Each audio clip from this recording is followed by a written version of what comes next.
The workshop is Sacred Plants as Guides.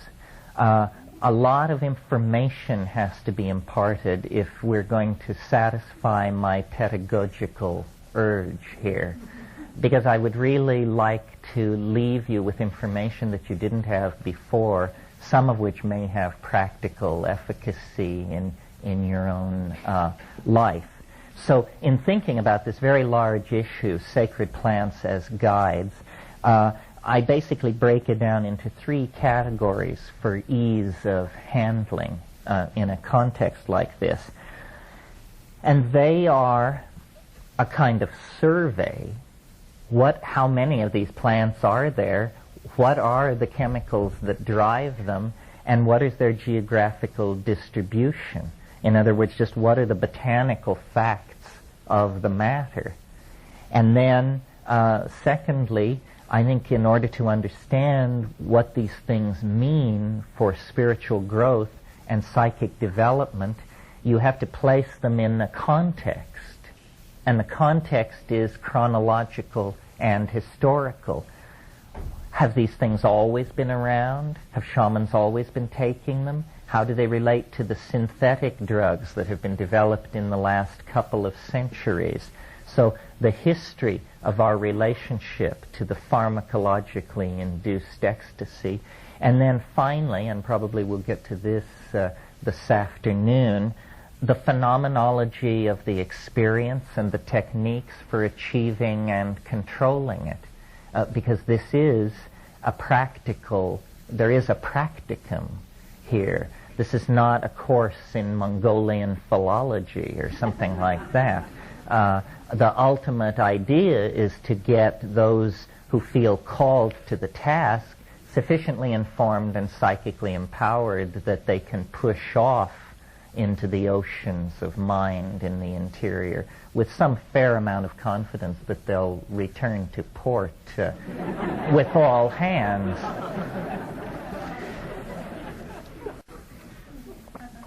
Let's start sort of with a survey. Let me see, I'm going to talk until 11:30. So let's start with the survey then, and just talk about what the options are. And this will be sort of unstructured and conversational with forays into other areas. First of all, the striking thing when you want to study psychoactive drugs and plants and their impact on human culture, and that's really what interests me, is how drugs affect culture. After I went through Jung and Iliad, my next port of call was McLuhan. And I absorbed very deeply the notion that media structure civilizations in ways that the civilizations are never aware of. And Jung, of course, talked about print and manuscript and electronic culture. He did not talk about drugs. But drugs are a form of media because information travels through the drug to the mind. That's a medium of communication. And various societies wear drugs like clothing with no awareness of their existence at all, somewhat in the way that a fish relates to water. So that, for instance, if you're in Dublin, you are swimming in the ambiance of an alcohol culture. You don't have to be drunk to be in Dublin, although it helps. But the entire society is premised on the possibility. See, the entire society is premised on the possibility. In India, the entire society is premised on the possibility of hashish intoxication. And social mores, building design, everything takes account of this. Cultures don't see this. We do not think of ourselves as a meat, sugar, alcohol culture. People do not walk around saying, oh wow, I'm so high on meat, alcohol, and sugar, you know, I can hardly stand it. But they are. And certain consequences flow from that. So as I make my way through this survey, you need to bear in mind that a culture takes its tone, its clothing, from the drugs that it admits, and you can know a great deal about a culture from the drugs that it excludes, the drugs that it excoriates and fears, because various drugs accentuate and suppress different parts of the psyche. So these are statements about anxiety, about various parts of psyche. The striking thing when you set out to do a cultural survey like this is you discover that our culture, the culture of Europe, for most of us, some of us are black, some of us are Asian, but largely the roots of American culture lie in Europe. This is the most pharmacologically impoverished cultural area on the entire planet. It has the longest history of disconnection from any kind of ecstatic intoxication. And the cultural forms of Europe, linear, abstract, narcissistic, and promoting of male dominance, are, to my mind, exactly what you would expect in a culture long deprived of the boundary-dissolving, numinous encounter with the vegetable mind. So a lot of the cultural problems we're dealing with are based on the fact that we as Europeans have no place for drugs. We don't really know quite what to do with that. As you move south from Europe into the continent of human origins, Africa, you discover that while Africa supports a tropical ecosystem, which, because that means increased speciation of plants, you would think would indicate an increased number of hallucinogens, Africa is surprisingly poor in hallucinogens. This is not well understood. As we go through this survey, I will make reference to numerous unsolved mysteries in the field. And I always try to do this because I'm hoping that there are graduate students listening who are looking for research topics. And there are numerous research areas where important work can be done. One of them is this question of the poverty of hallucinogens in Africa. Why? Does it have something to do with the extreme length of time that Africa has been subject to human impact? Probably, because Africa is species poor generally for a tropical continent. However, in the interest of thoroughness, there is one hallucinogenic drug complex that should be mentioned because it raises issues that are important for the broader context, and that is ibogaine, or Tabernantha iboga, the so-called Bawiti cults of Zaire and Gabon. Now, this is the psychedelic about which we in the West probably know the least. It has spawned no waves of social hysteria. It has not been the subject of pogroms or media freakout. It's a powerful hallucinogen, and it's not only a powerful hallucinogen, but it has a component of sexual excitation to it, which is ancillary and unusual. If you actually have ever looked into the subject of aphrodisiacs, the truth is they're easy. There are things which cause genital itching and prolonged erection and so forth, but a true aphrodisiac, a chemical which would impel you to want to have sex, there's nothing quite like that, except this Tabernantha iboga is very interesting. We tend to think of an aphrodisiac because we tend to break our heart away from our genitals as a kind of a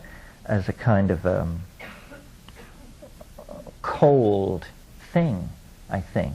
But when you talk to these people who are taking ibogaine, they don't talk about aphrodisiac. They say this causes open-heartedness, one-heartedness, they call it. And one-heartedness is what they are striving for in the Bawiti cult, and they achieve it.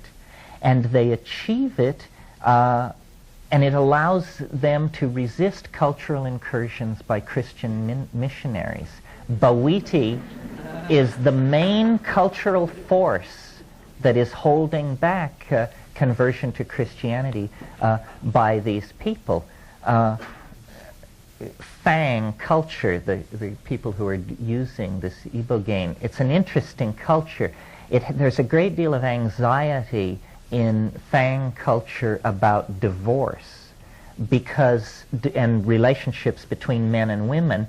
Divorce is very easily obtained among the Fang, but it's always followed by extremely lengthy and protracted negotiations with the family of the divorced partner about return of dowry. And a huge amount of neurosis and agony and murder and violence goes on over these dowry return negotiations. The ibogaine stands right in the middle of this as a source of one-heartedness, making divorce less likely.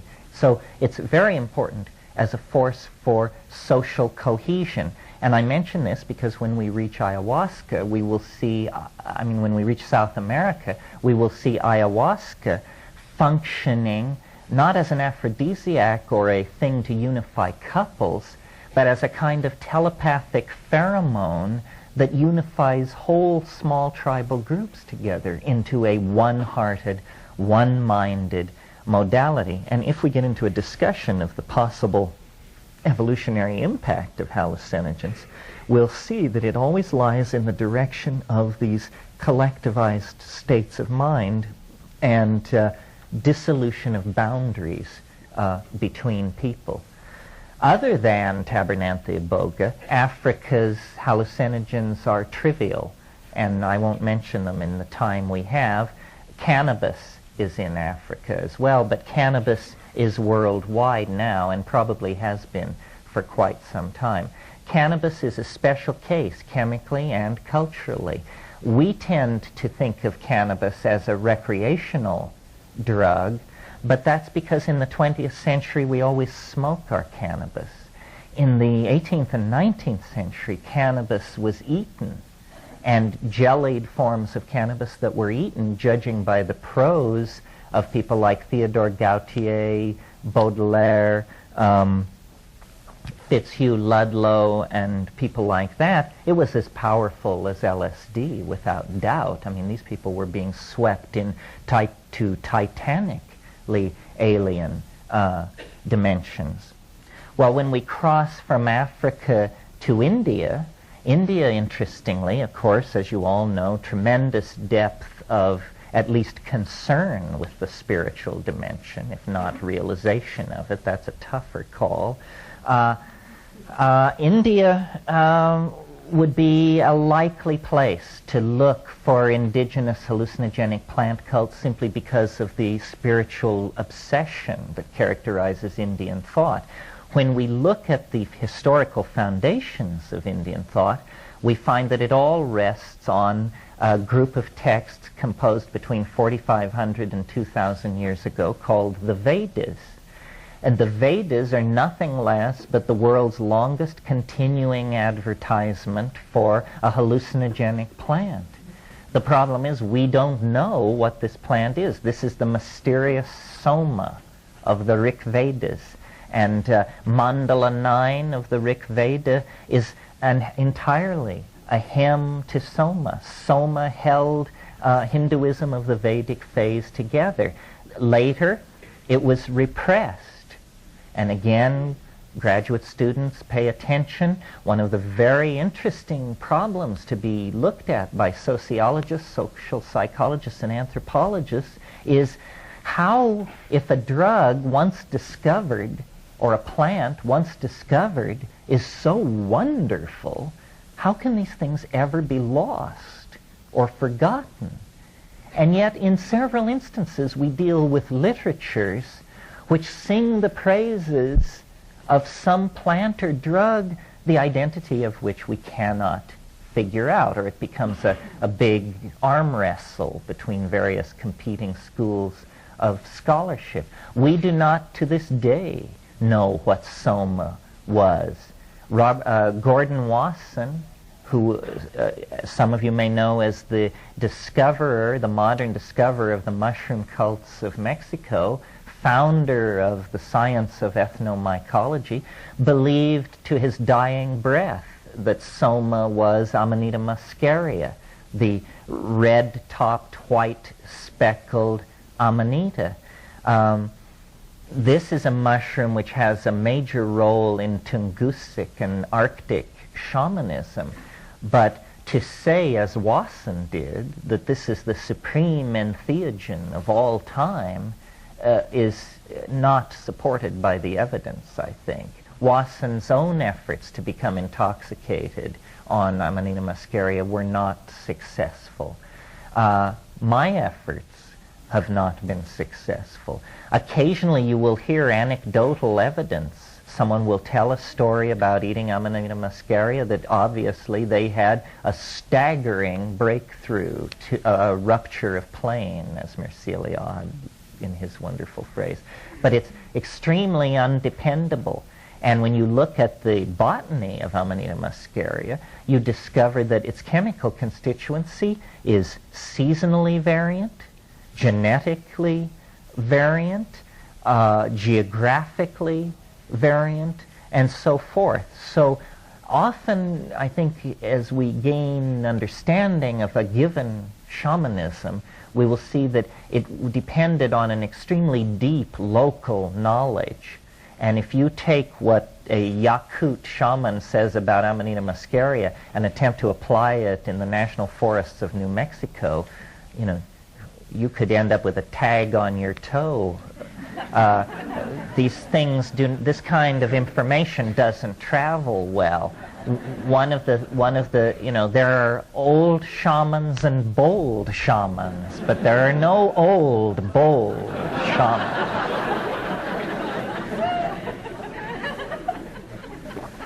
In looking at the Indian subcontinent for other hallucinogens that may have made a contribution, the obvious one, to my mind, is Stropharia cubensis, the mushroom which grows in the dung of cows, and that the book my brother and I wrote was about.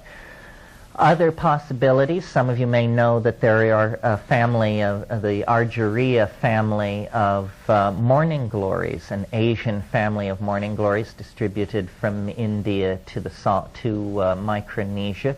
13 species, all containing psychoactive ergot alkaloids, none with a history of human usage.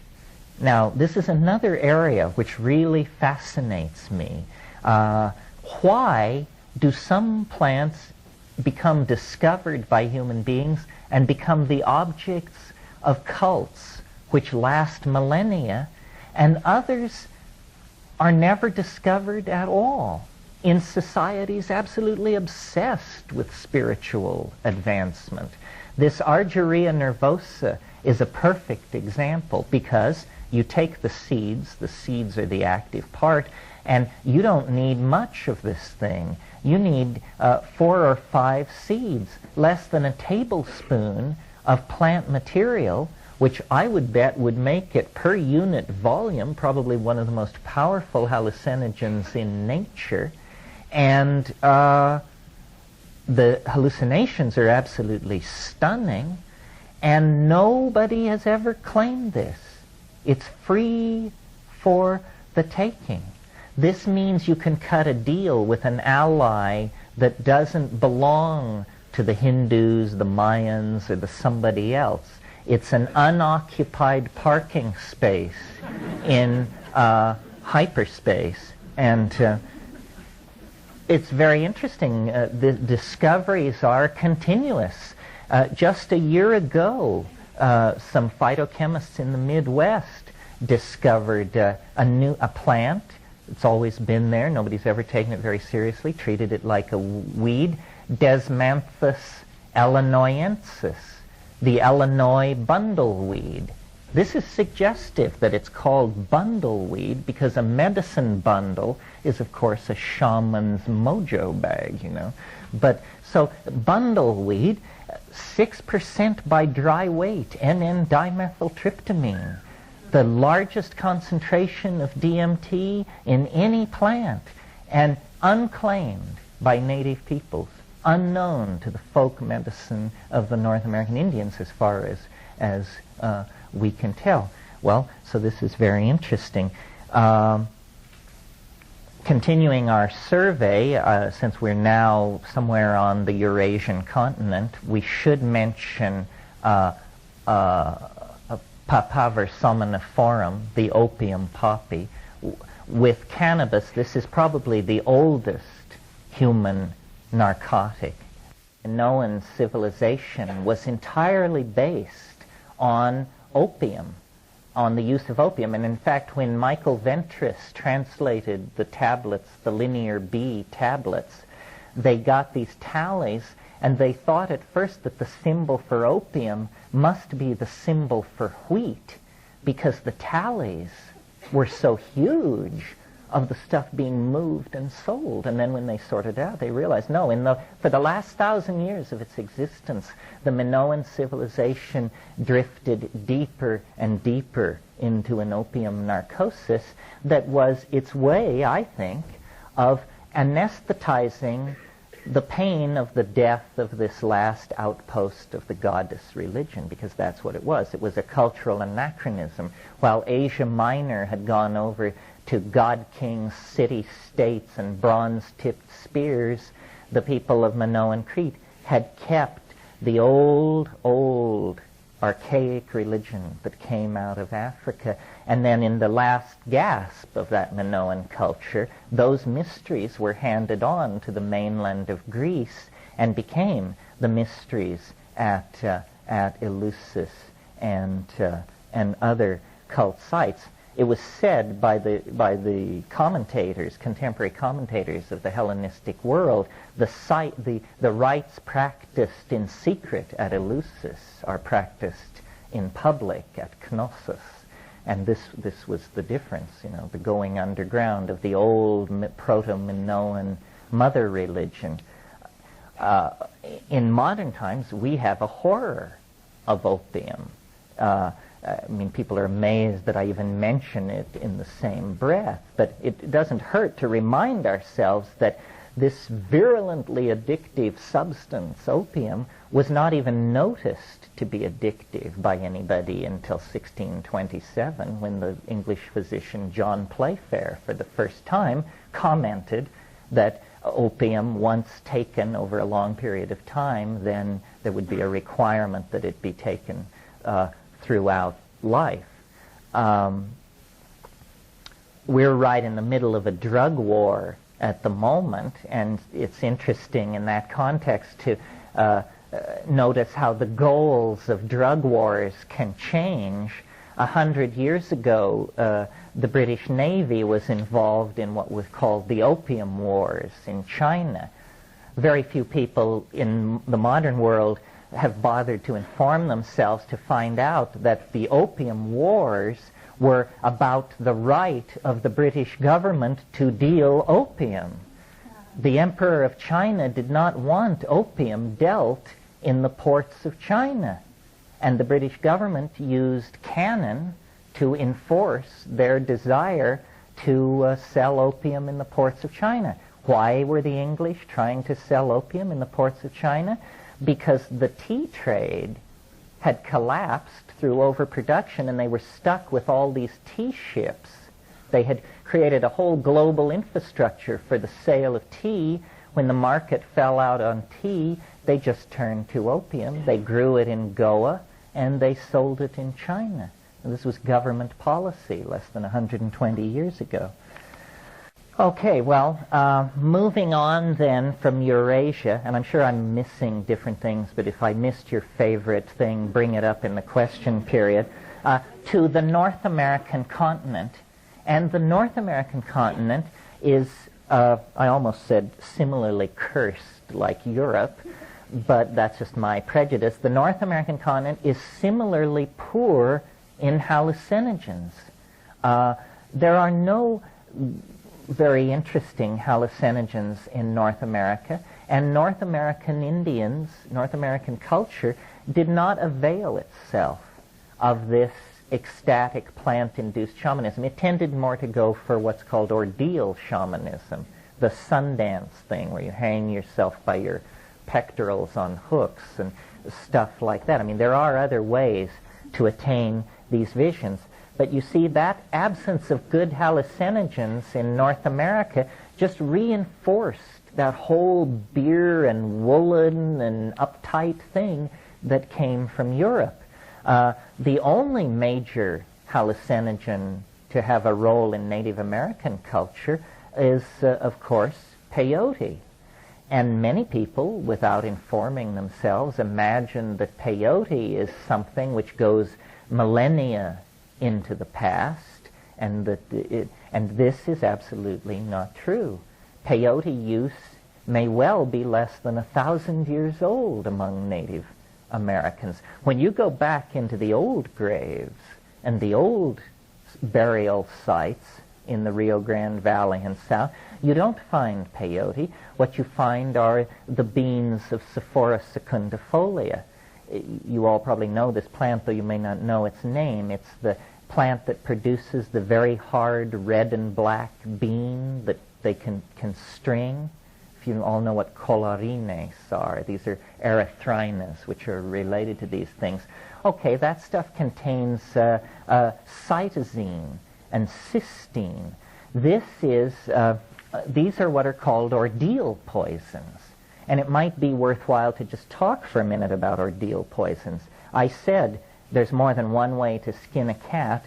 There's more than one way to have this experience that shoves you through to an awareness of the numinous. That's what we're trying to do, is have an awareness of the numinous. Well, in certain parts of the world where hallucinogens were not present in the biome, people concentrated on ordeal poisons. And what an ordeal poison is it's a chemical compound that you take it and you think you're going to die and you beg for death and you do not die. You get better. You're fine.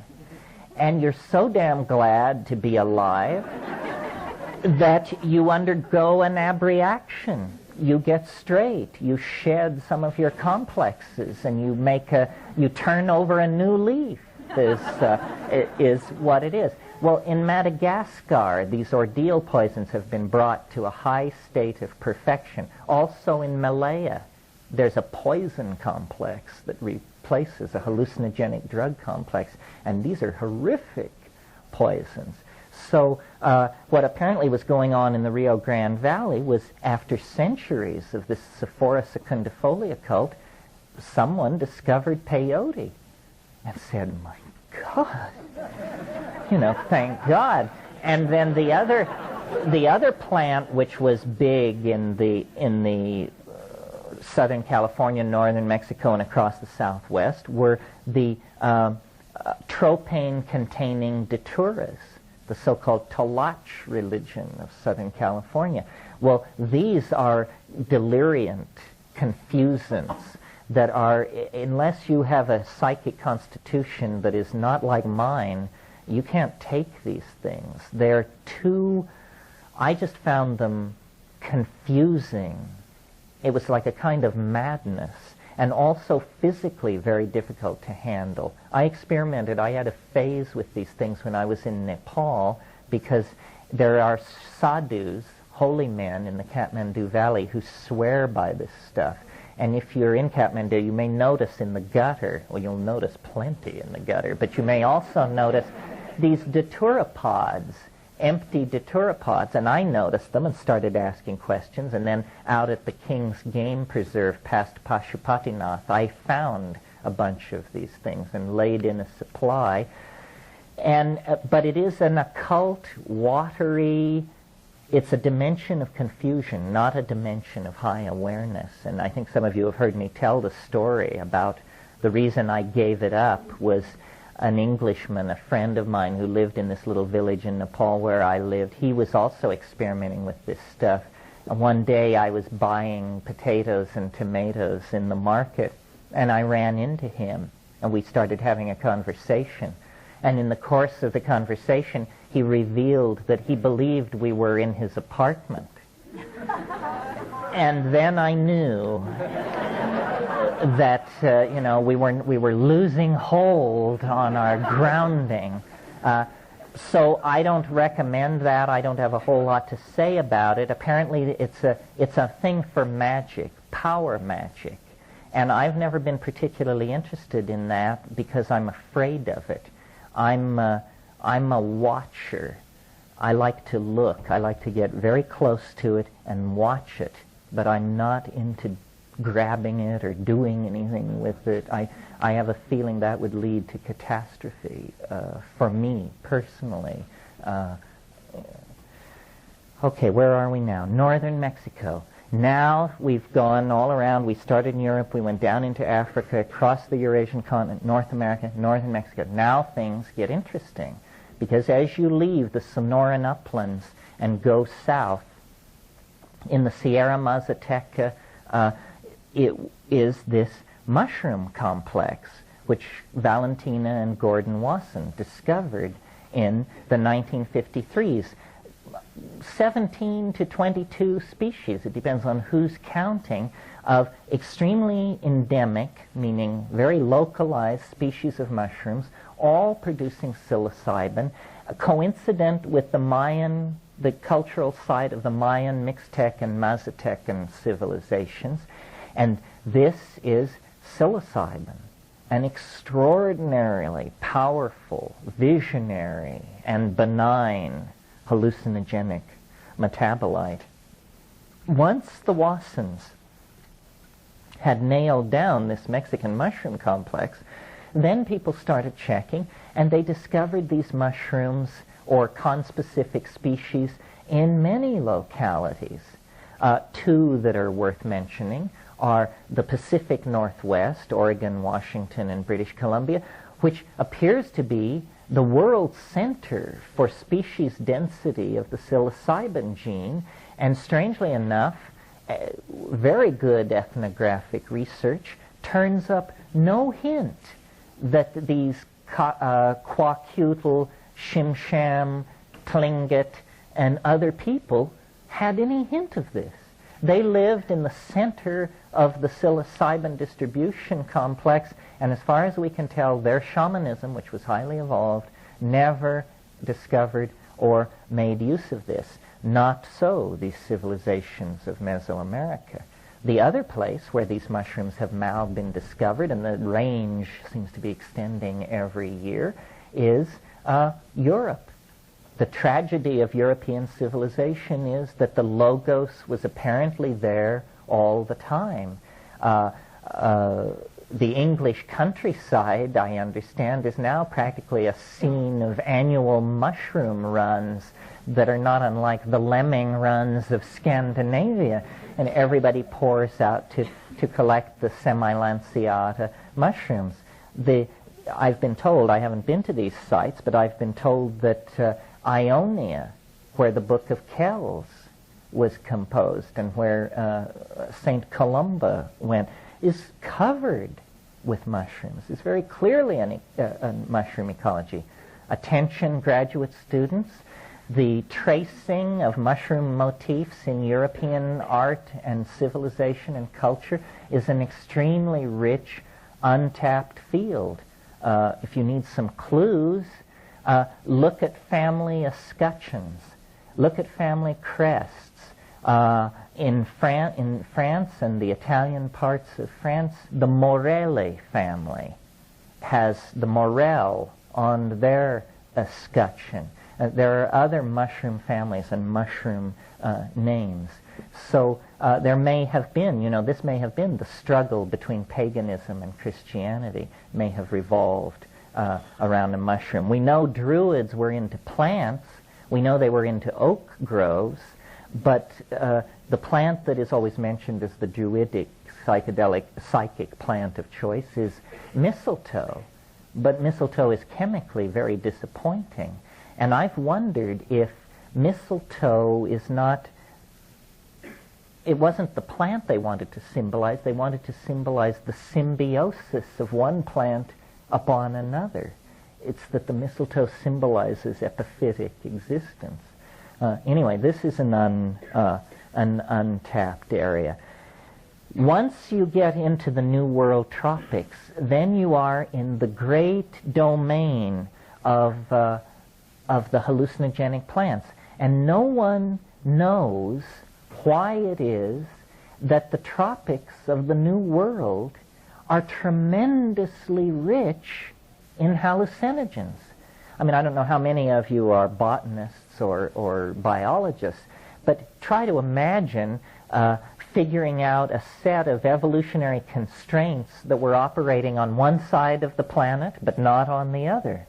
You know, when we take, for instance, the jungles of southern Colombia and compare them with, let us say, the jungles of New Guinea, these are both continental floras, both equatorial, both climaxed at a species-rich climax, and one has dozens of hallucinogens in it, and the other has none. None. This is not well understood. I mean, theories range as wildly as, obviously, that South America must be where the flying saucer landed. And, you know, that's where the genes were seeded. I confess, I'm not sure why it is. At first I thought that it had to do with the extremely primitive state, so-called primitive, the extremely archaic state of culture in the South American jungles, that they represent a real Stone Age culture, where when you go into Indonesia, it may look primitive to you, but the Dutch were there before the English arrived in North America.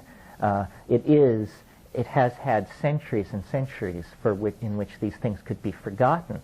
But of course, then come the botanists who care nothing for ethnographic data and who simply carry out plant surveys and chemical analysis of plants. They can't find these hallucinogens either. So this is a great mystery.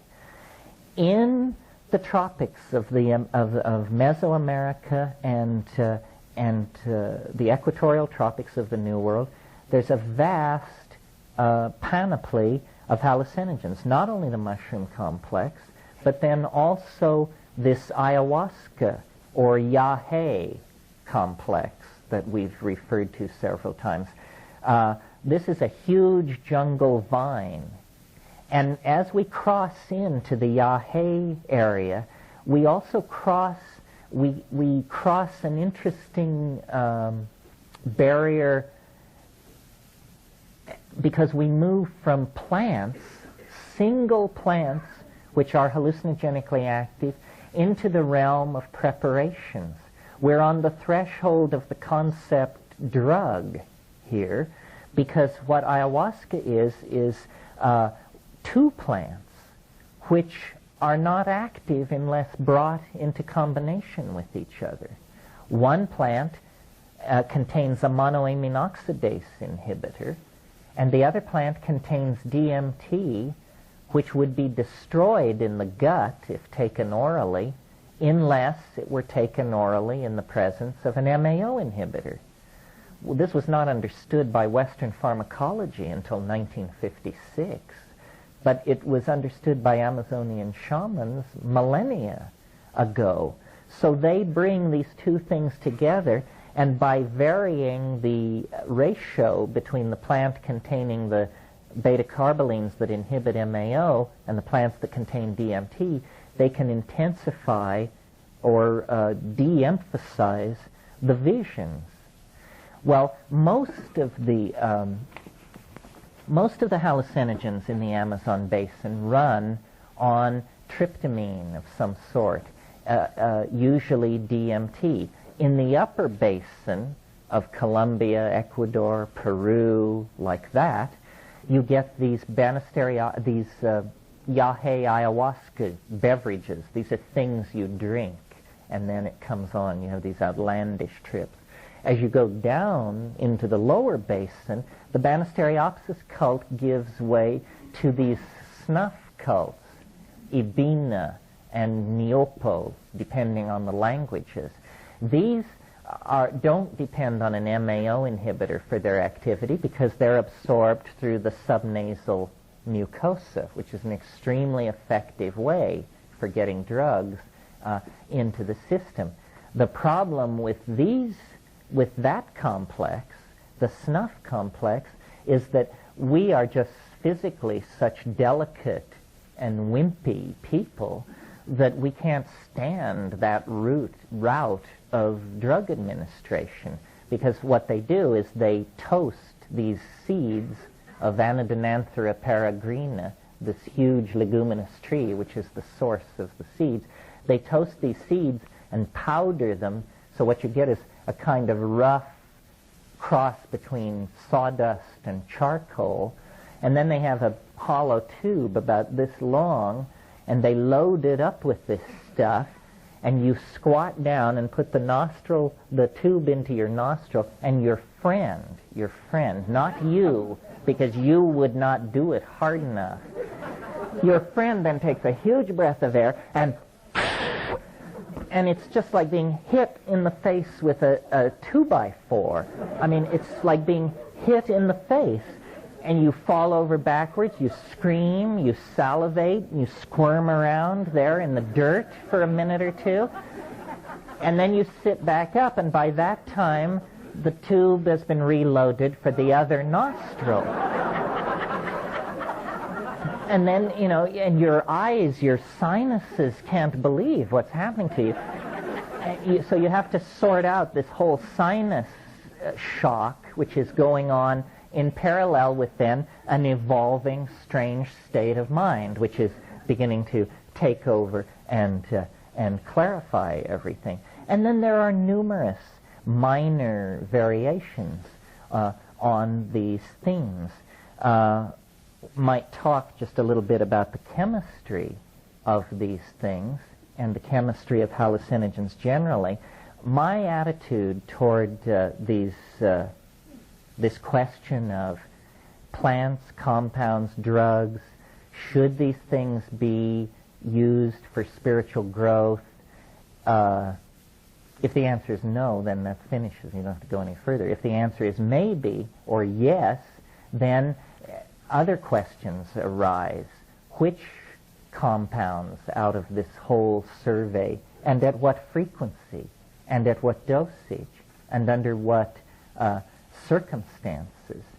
And over the years, I've sort of evolved a three-way test that I will share with you, because I think it's maybe operationally the most useful thing you'll hear this weekend.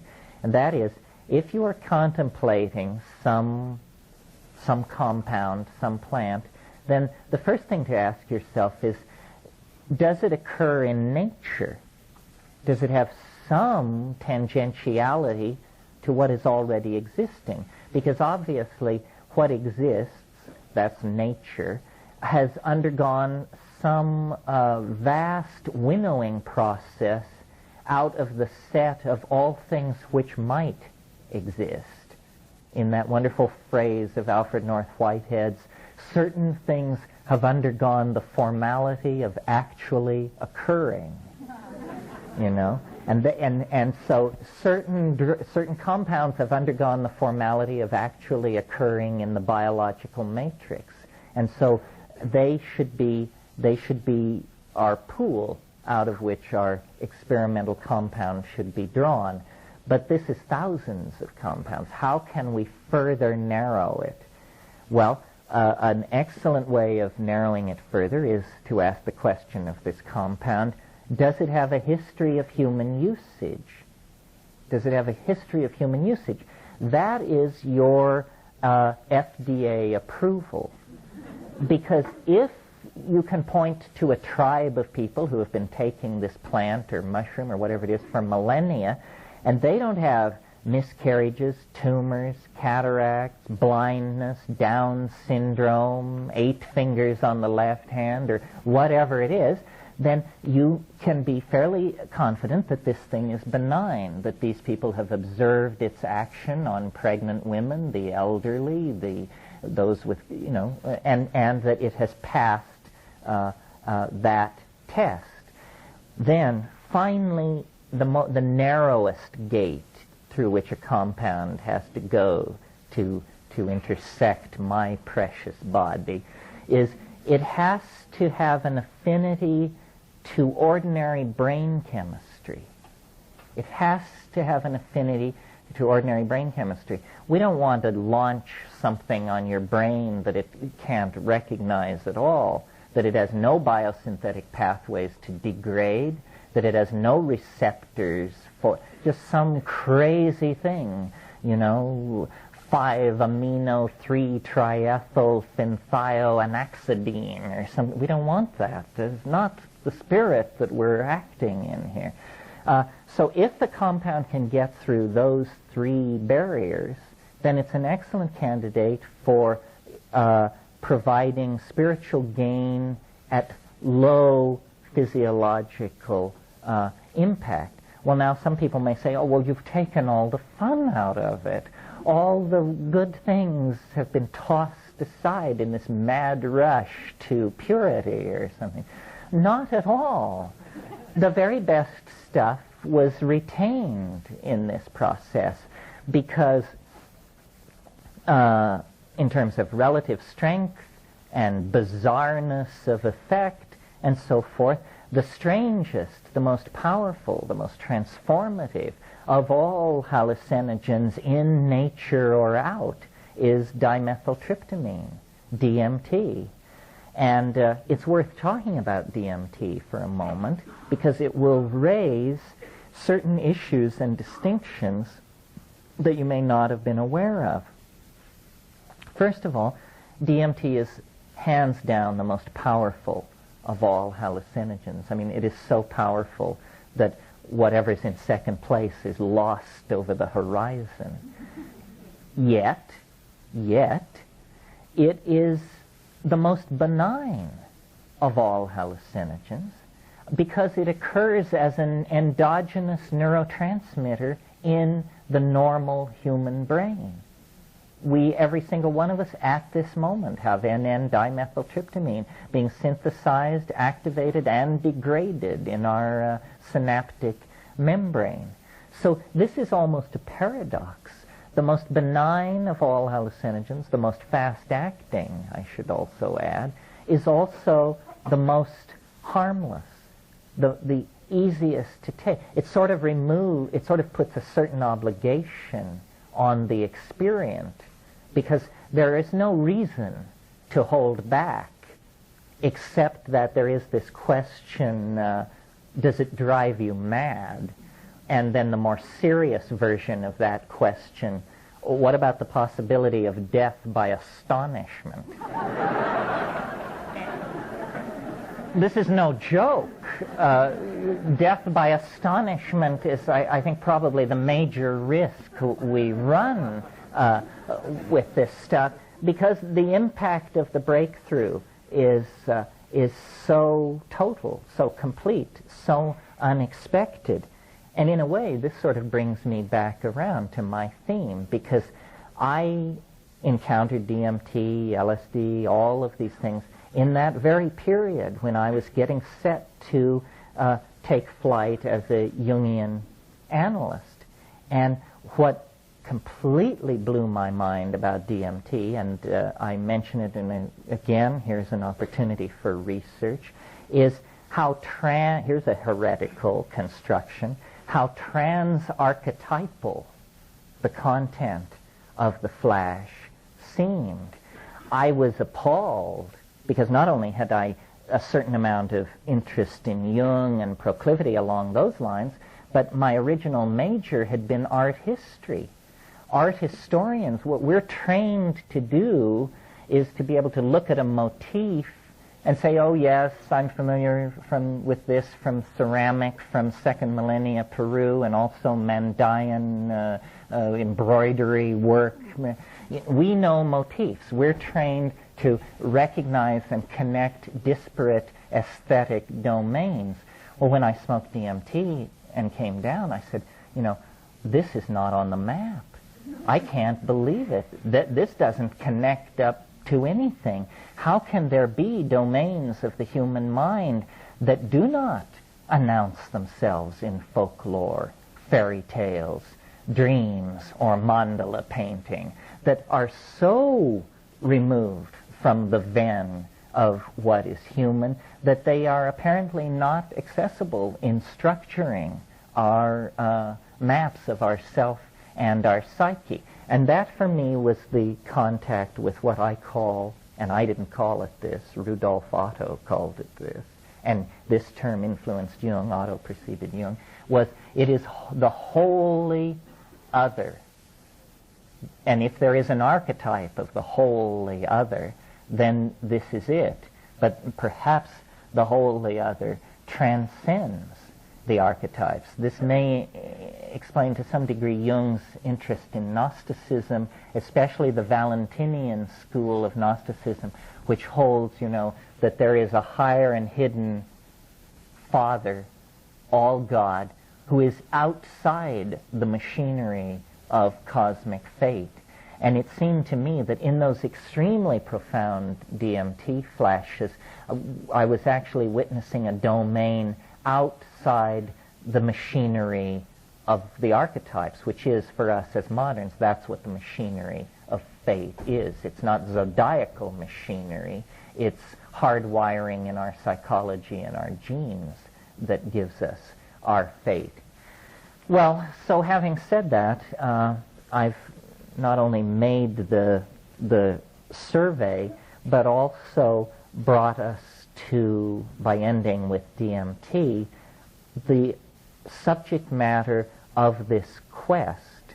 And I want to make it clear, I speak about the power of the psychedelic experience because I think people should be informed of their birthright.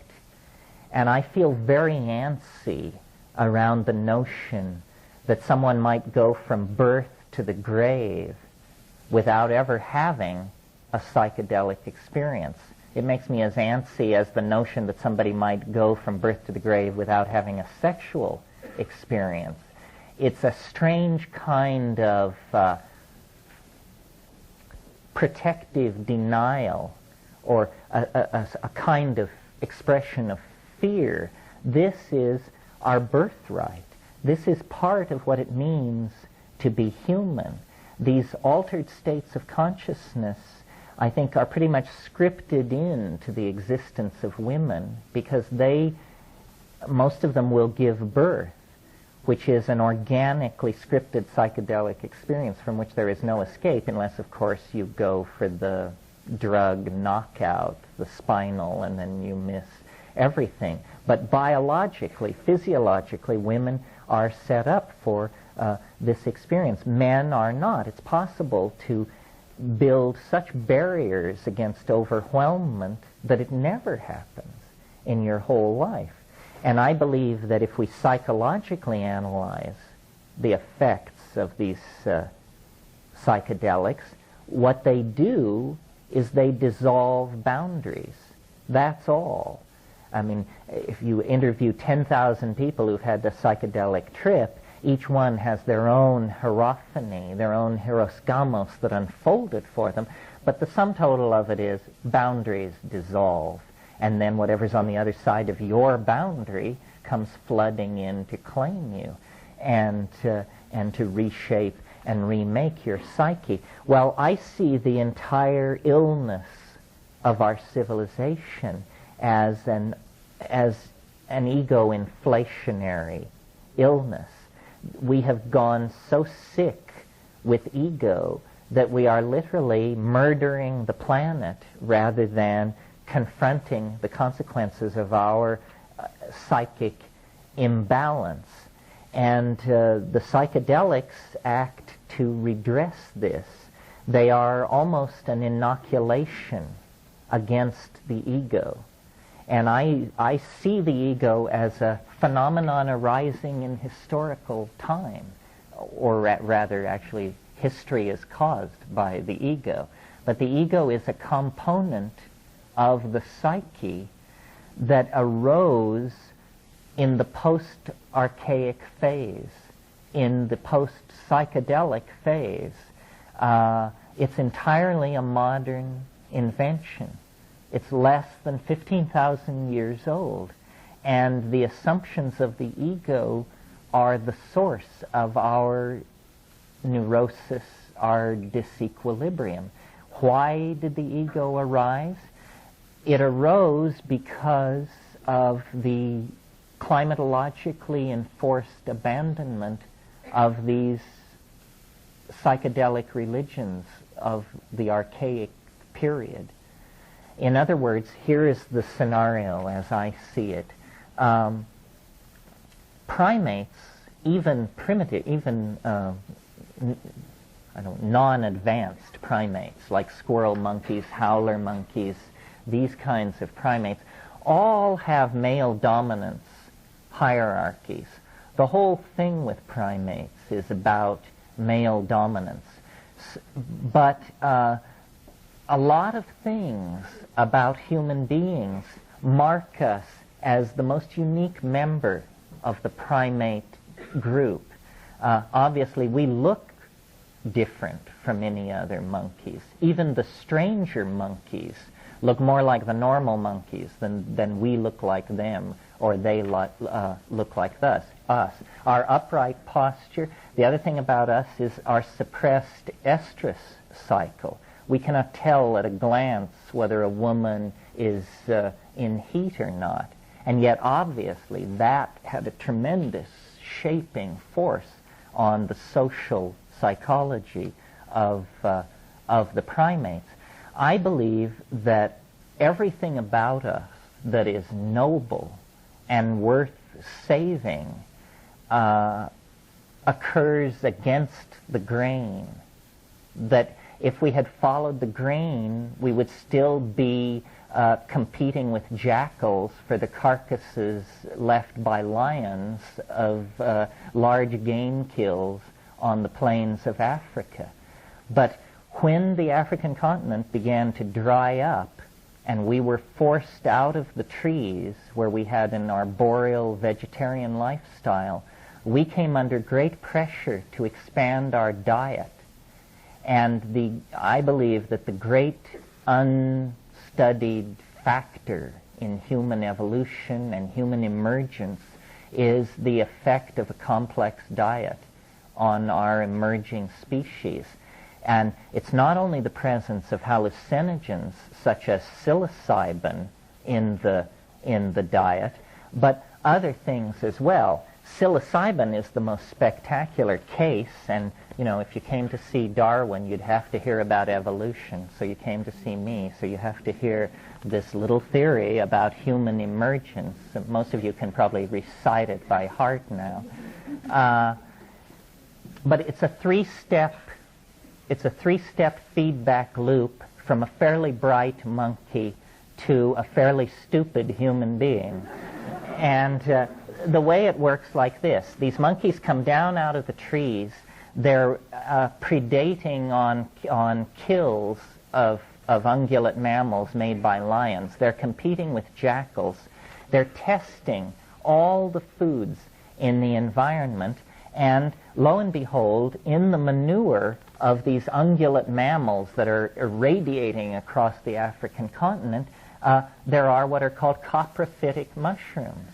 And the presence of large amounts of tryptophan in manure as a substrate means that these coprophytic mushrooms elaborate psilocybin. So here in this new grassland environment are the psilocybin mushrooms. Well, these proto-hominid creatures testing foods for their diet would reach the psilocybin and would test it. Well, then this three-part feedback loop to humanness then comes into play. And it works like this. Very, very light doses of psilocybin, so light that you cannot an hour and a half or 2 hours later tell you've taken anything. You say, I don't feel it. I feel completely normal. I must not have taken enough. That dose, if you would submit yourself to being tested by an optometric apparatus, we could show you that your vision has improved slightly. This is an effect of eating small amounts of psychoactive amines, increase of visual acuity. Well, you don't have to be a rocket scientist to know that if you're a hunting animal competing in a highly competitive environment and suddenly somebody hands you a pair of chemical binoculars, you are going to be a more successful hunter than other members of your species who are not availing themselves of this food item. So there was reinforcement there. Aha, if we eat these mushrooms in small amounts, we will be more successful hunters. Or maybe it was never raised to consciousness as an if-then relationship. It was just, we eat mushrooms, we hunt well kind of thing. Then, if you eat slightly more of the psilocybin, if you bring slightly more of it into your diet, it's what's called a CNS stimulator, central nervous system stimulant. An effect of all CNS stimulants is what's called arousal. And arousal means simply that you can't sit still, you're very restless, you're very energetic, and often in the male animal you have an erection. It's an overall systemic arousal. And if you witness this situation in monkeys are very hang loose kind of characters, and so then they just all fall together in a heap and make love. And this increases what anthropologists and primatologists like to call successful instances of copulation. This means that this increased interest in sex, in combination with an increased success in obtaining food, is creating the perfect situation in which there will be a population boom of these creatures. They're eating better, they're enjoying themselves more, and they have better relationships with each other. So population boom is on the way. Well then, the next and final level is when you raise the dose higher, so you're no longer restless or interested in sex or any of that, but you're flattened with the ecstatic unfolding of the full, numinous, hallucinogenic rupture of plane, then, and this occurs, in the tribal context, then there is boundary dissolution, group sexual activity, and group bonding and identification. And this is where this telepathic coherence, this inner dynamic of cohesion and caring that we see in primitive people to some small degree, and that we imagine must once have been our birthright, this is where it came to be. And at those higher levels of psilocybin, most of you probably know, language is formed by an organ on one side of the brain called Broca's area. Broca's area, the brain being always symmetrically constructed, Broca's area has a twin on the opposite side of the brain, but no one knows what's going on there. It's apparently a silent area of the brain. Well, when you take psilocybin, there is spontaneous linguistic activity, glossolalia. Henry Munn has written about this in his essay, The Mushrooms of Language. It's almost as though psilocybin is a pheromone that promotes linguistic activity, an effort to take verbal intentionality and connect it up to the ontos of being in some way. And then it's almost as though words are born out of you. You give birth to words. And these concrescences of meaning then create a kind of unitary ambiance which we call understanding. Language is a miracle. I mean, make no mistake about it. I don't think any amount of dissection of monkeys or human cadavers will give you any insight into language. Language is a behavior of some sort, so bizarre, so many orders of magnitude more complex than anything else we do, that for all practical purposes, this is the thumbprint of God upon creation. Human language. And it's a self-transforming thing. It keeps bootstrapping itself to higher and higher levels, and it creates for us the entire ambiance of reality. Once we had words, we quickly replaced reality with them. And so I believe that what psilocybin promotes is cognitive activity, the coordination of visual input with plans and strategies for hunting or acquisition or whatever. It promotes this increased arousal, which really, in a way, we as moderns are absolutely as in awe of as our mushroom-munching ancestors 25,000 years ago. We can't reduce it. We don't know what it is. You know, Jung was always so concerned that people say it's only psychological, it's only the psyche. I've got news for you. It may only be the psyche, but the psyche is all there is. And as we came into a relationship with the mushroom, humanness emerged on the African belt and was able to stabilize itself for a few millennia, and then we fell into history because of climatological change, for many reasons, but we literally fell into history. And now we operate in this lower domain, a domain of limitation, of misunderstanding, of low-grade languages, and we are neurotic, we are unhappy, we are dysfunctional, and I believe this is because our connection to the logos, to the informing voice that gives meaning to being, has been broken. Over 10,000 years, it's fallen away. And all we're left with is our spiritual yearnings, our nostalgia for paradise, and our pathologies.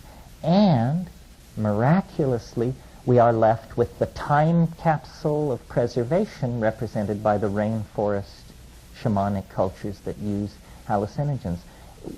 There lies our answer, but it's like the Ouroboros serpent taking its tail in its mouth. The salvation of the super future of the planet lies in a recovery of the values, modalities, and religious practices of 25 to 50,000 years ago. Break, break, break.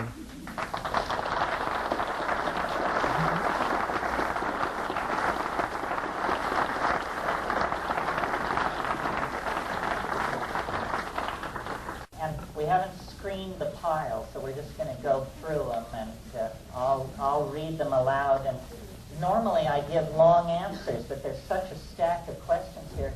I'll try and be General Neal and keep or General Brief and keep it Neal. Since DMT is present in the brain, does the introduction of excess DMT shut down the production of natural DMT in the way that the body stops producing opiates during opium usage? If so, what are the effects? Is DMT really so perfectly chemically benign? The first point to make is that many of your questions cannot be answered because research into these areas is not allowed. So often we can't answer your question. This question, does the introduction of excess DMT limit endogenous production? I can say with fair confidence that that's never been studied. My guess would be that it does not, because the DMT is in no sense of the word do you become habituated to DMT. I mean, a person who does DMT once a year is a fanatically heavy user, I would say. And the question, is DMT really so chemically benign? Again, this has not been studied the way you would study with rats and so forth to determine it. But experientially speaking, the amazing thing about DMT is the speed with which you return to normal. You return to the baseline of consciousness in under 10 minutes. Well, that tells you that the brain is very well able to deal with this compound. One way of judging how toxic a drug or a plant is to ask yourself the question, how long after I take it do I feel completely normal?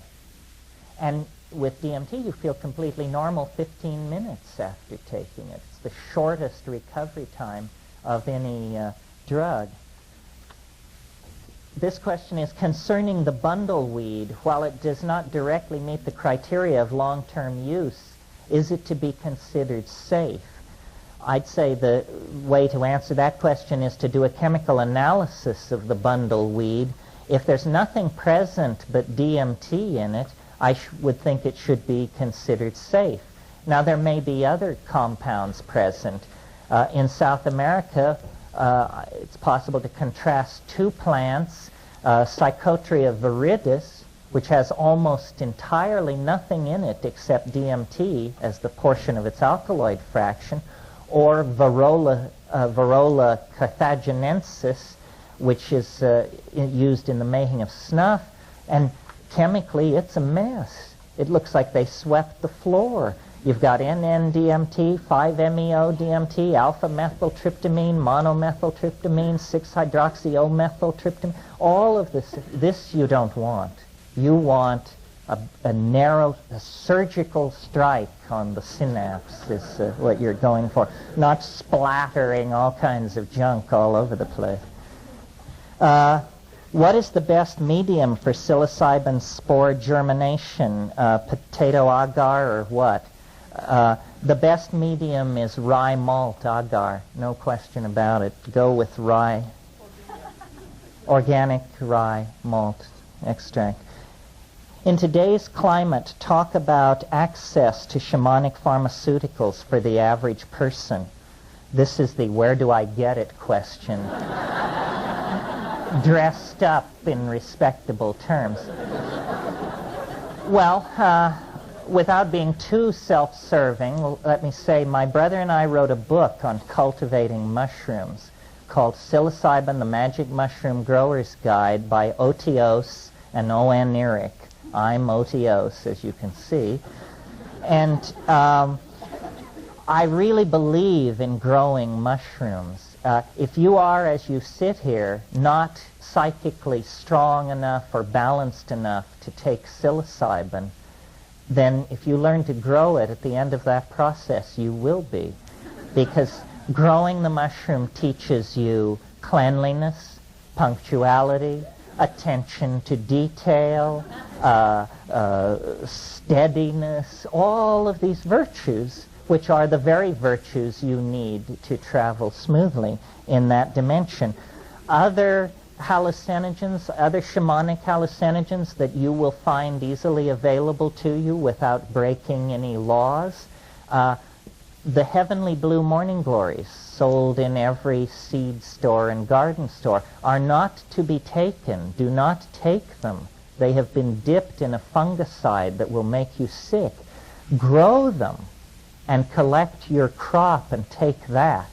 And this is a major hallucinogen of great antiquity, extremely visionary. The Hawaiian wood rose. You can obtain this from people who make dried flower arrangements, often have these. Pay attention, you want the Hawaiian baby wood rose. If they try to give you something called Hawaiian wood rose, a big clunky thing, that is inactive and won't do it. The daturas are freely available. I do not recommend them. I recommend against them, but they're a common landscaping plant in Southern California, and the Jimson weed, of course, is growing out in the desert out around Lancaster and other places like that. There are a couple of companies which have very forthrightly decided to sell plants with a history of shamanic involvement. I own no stock in these companies, so I can recommend them without fear or favoritism.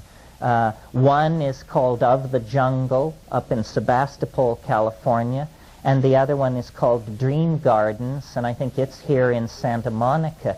Both of these groups publish astonishingly complete catalogs of psychoactive and shamanically important plants. Okay, that's access without going to the streets or committing crimes or anything like that. Can you tell us any more about Illinois bundleweed? I just did. And that's really all I can tell you about it. all these questions are the same question. Having convinced us of the wonder of DMT, what would be the easiest and quickest way to obtain it? How does one acquire DMT? Comment about the Supreme Court ruling against the use of peyote by North American Indians. A very bad law, obviously. Law so bad that the National Council of Churches, the National Jewish Affairs Committee, and some very large Catholic organization all filed briefs protesting this thing. And I think that it was actually realized that it was a goof, and it will be brought back in the you can't bring something back to the Supreme Court in a hurry, because then that's unseemly. But I would bet that within 5 to 10 years this will be overturned, because a close reading of this law means that wine for Pesach or communion could be construed as a psychoactive substance, and the whole thing was just bad law, bad idea. Has consideration been given to the possibility that, in the case of certain plants which are recounted in writings, but the identity is unknown, that the reason they are unknown is because shamans purposefully kept their identity a secret? Perhaps such secrets are still being kept. This goes to this question I raised this morning: how can a powerful hallucinogen, once discovered, ever be lost? And I've only been able to figure out one scenario in which this could happen. It happens like this. People discover a wonderful plant that imparts visions or insight or something, and everybody takes it and enjoys it, and then slowly a hierarchy emerges, a professional class, priests, and only they decree that only they will be allowed to take it. And then they lord it over the rest of society with an iron hand, and then the rest of the society gets fed up with that, and there's a slave revolt, and everybody in the ruling class is killed, and the sacrament is lost. I can't figure out any other way that it could happen. And the Vedic thing, this seems quite reasonable. Obviously, Soma was being more and more confined in its use to a single class, and then that class became viewed as obnoxious, and its overthrow and the death of this sacrament then follow each other. Perhaps such secrets are still being kept. Perhaps they are. The fact that this bundleweed could turn up at so late a date probably means that there are shamanic lineages with secrets that we don't know. As a field ethnobotanist and an explorer, I'm always interested in the unconfirmable rumor, and there are some doozies. The mysterious beetle from eastern Brazil, which causes intense hallucinogens if eaten. Here's a career for somebody. No hallucinogenic insect has ever been found, and yet there are persistent rumors in different parts of the world of either a butterfly or a beetle that is hallucinogenic. Most shamans in the Amazon, if you spend 5 or 6 weeks with them and take ayahuasca with them and tromp around with them, when you finally get to know them, they will allow as how there is another magic, which they call the magic of the big trees. And I've spent half my life trying to find out the names of the big trees, and I'm still working on it. We have collectors in Peru, and nothing is more exciting than a clump of rootstock or a seed packet that comes across our desk labeled suspect hallucinogen. That gets me to the edge of my chair. What do you think of Robert Monroe, The Journey Out of the Body Man? Well, this is a good time to discuss what do I think of all these other things on the spiritual market. I don't know what to think about them. I'm not a spiritual consumer. I've never been to a workshop that wasn't my own unless it was free. And there's a lot of stuff out there, astral traveling, channeling, all of this stuff. And I tend to either believe it's bogus or it's for people with a psychic constitution considerably different from my own. Sometimes people say to me, well, these states that you're talking about, can't they be achieved without drugs? Well, the answer to that is, my God, who would want to? What would be proved by achieving these things without drugs? If the things I'm talking about began to happen to me without drugs, I would be very, very concerned and alarmed. Because, I just don't... and also, I think there's something to be said for admitting that we cannot do it alone. That if you want this spiritual insight, if you want the Gaian matrix to welcome you, then humble yourself to the point of making a deal with a plant. That's the key. You can't enter the bank without the key to the bank. The key to the bank is a plant. Jumping up and down outside the bank and exhorting the banker to recognize your inner worth and open the door is just not going to do it. I can understand that psychoactive alkaloids are a survival mechanism for the plants. Why is that effect psychoactive in man or perhaps animal? Well, first of all, maybe we have to argue with your premise. You're right that a lot of these so-called secondary and tertiary compounds are elaborated supposedly to make things taste bad, so that birds will spit out things and stuff like that.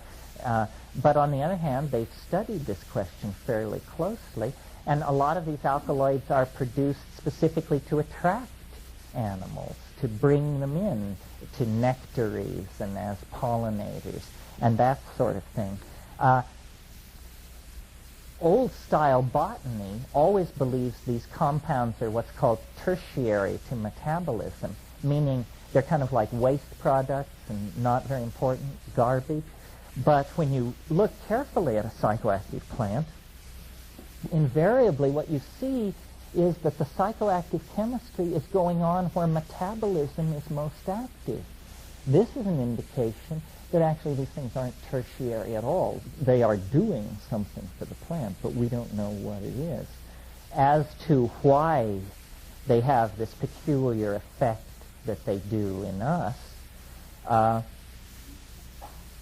think that's because there was anciently and over the evolutionary life of human beings actually a connection between us and nature, and that these drugs are the antenna, the switches that switch us back toward the logos of the natural world. I suspect that all of nature is a seamless web of pheromonally mediated connections and interactions, and that we are just not yet at a sufficient level of analysis and sophisticated observation to see this interconnected web. You know, our idea of nature is that it's all tooth and claw, survival of the fittest, and the devil takes the hindmost. The new version of evolution is entirely different. It says the way you attain survival is by making yourself indispensable to everybody else. So it's not by triumphing over the ecosystem, but by integrating yourself so thoroughly into it that it can't function without you. Then you're on your way to being a dominant species, not by crushing the opposition. Let's see how we're doing here. What are deconstructionists doing to our understanding of the language? Is it helpful?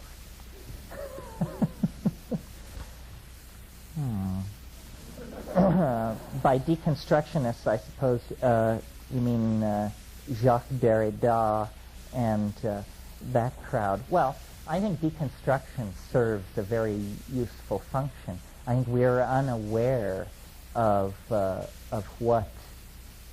how thoroughly language is the medium in which we swim, how thoroughly our world is built of language.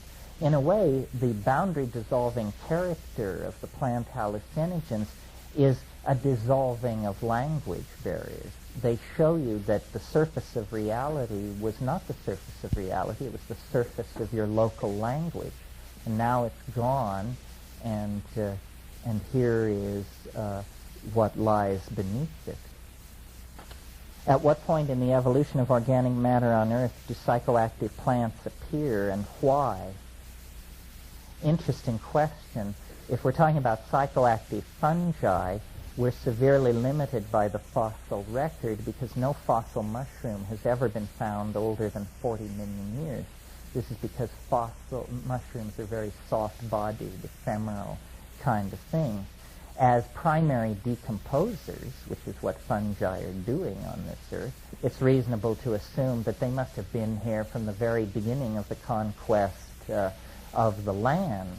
But proof in the fossil record has not been forthcoming. Now, if we're talking about higher plants, flowering plants, which is mostly what we're talking about here, then no flowering plants existed before 65 million years ago. Flowering plants emerged out of the same catastrophe that destroyed the dinosaurs and set the stage for the emergence of the mammals. This is something people don't realize. Flowering plants are as recent as mammals. You know, if you look at if the period of life on Earth is visualized as a yardstick, the period of the flowering plants is the last inch and a half. And it's also the rise of the mammals occurs in that last inch and a half. So before that, the plant life on the Earth was of a very different sort, and we know nothing about its chemistry. Here's someone who asked a Zen question. What would make the present government interested in the study of psychedelics? I don't know. They could make a buck out of it. I don't think they're very interested in psychedelics. I don't think any political... What? CIA, they were very interested in psychedelics. Except that they abandoned it. Yes, MK Ultra, for those of you who don't know, stands for mind control, spelled the Southern way. Mind Control Ultra was a program the CIA pursued in the 1960s where they tried out all kinds of psychedelic drugs, and they also worked with it in combination with hypnosis. They were trying to make what they called the Trojan horse. This was somebody who would be an assassin but not even know it.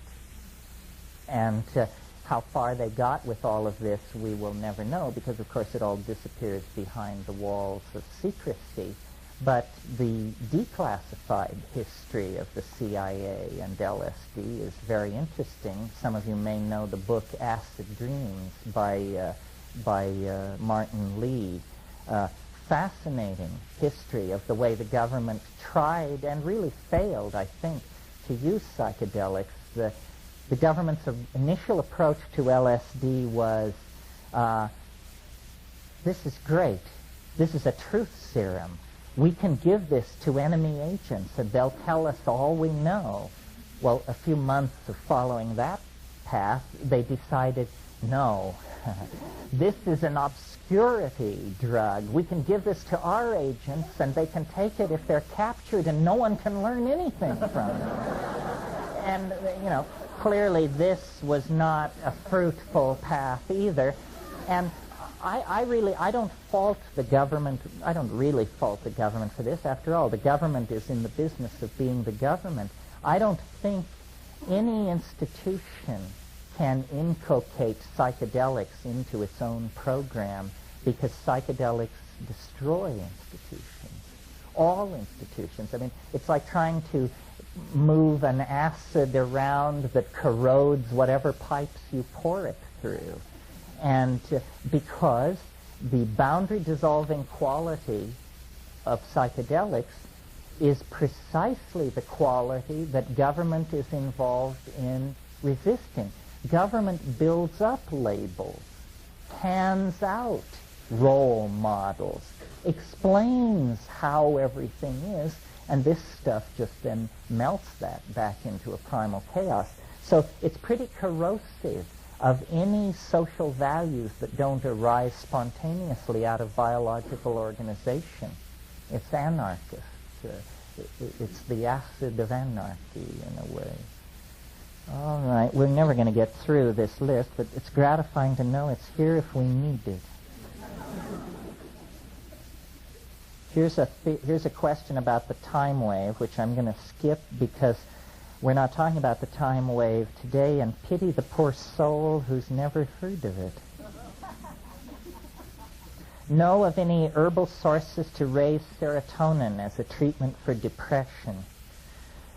No, I'm not.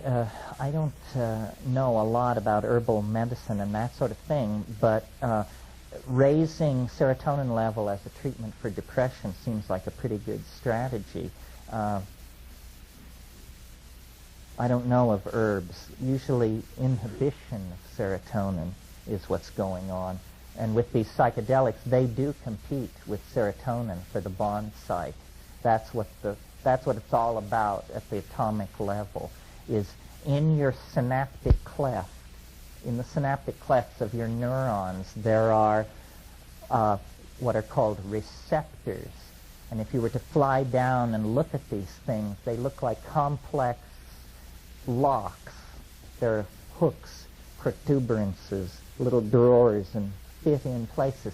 Well, then the drug molecule is carried into the synaptic cleft by the bloodstream, and it seeks to what's called occupy the bond site, or simply bond, and it's trying to fit in. Well, the normal thing which fits in those bonding sites is serotonin, but some of these hallucinogens are much better fits than natural serotonin. They are what pharmacologists say competitive at the bond site.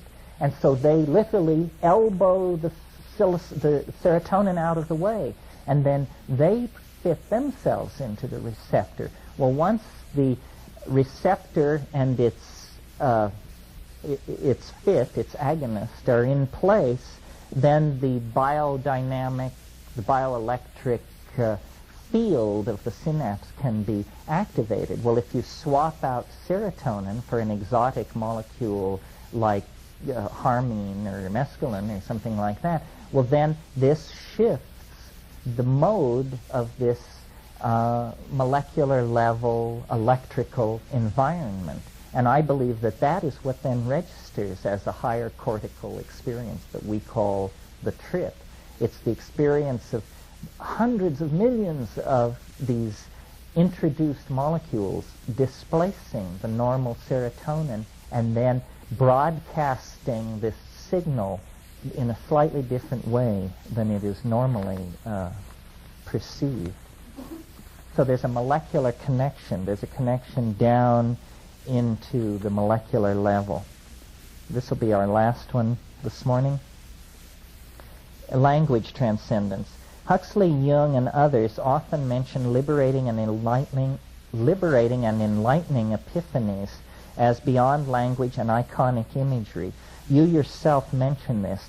Can you explain further the use of transcendental language?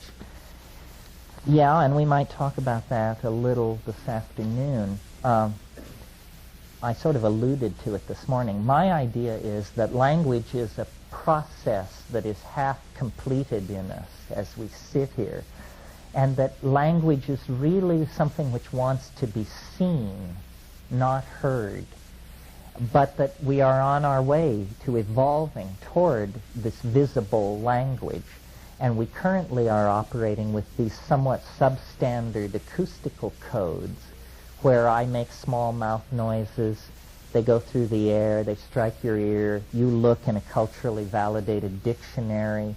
If your dictionary is like my dictionary and you understand what's in your dictionary, then we say we are communicating.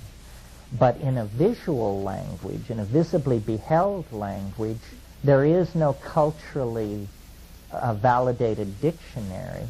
There is simply a hardwired kind of animal language that we all understand instantly from birth without any cultural acclamation to it, because it is the natural language of human beings.